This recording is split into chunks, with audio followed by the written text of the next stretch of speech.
تو ایک جگہ پر سوال کیا صحابہ نے کتنا خرچ کریں؟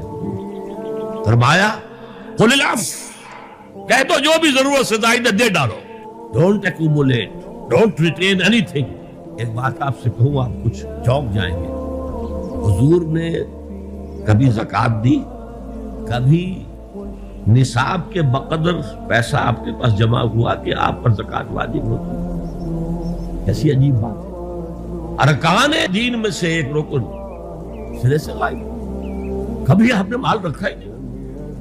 حضور کا اسوہ ہم جانتے ہیں، مسواک کر لی ہے، پائچے جو ہے ٹخنے سے اوپر کر لیے ہیں، یہ اسوہ ہے؟ ہاں ہے، یہ بھی ہے، ٹھیک ہے، سنت ہے، اسوہ تو یہ ہے۔ اور صرف آپ کا نہیں، جنہیں ہم کہتے ہیں فقراء صحابہ، ابو ہریرہ، ابو ذر، سلمان فارسی، علی رضی اللہ تعالی عنہ اجمعین،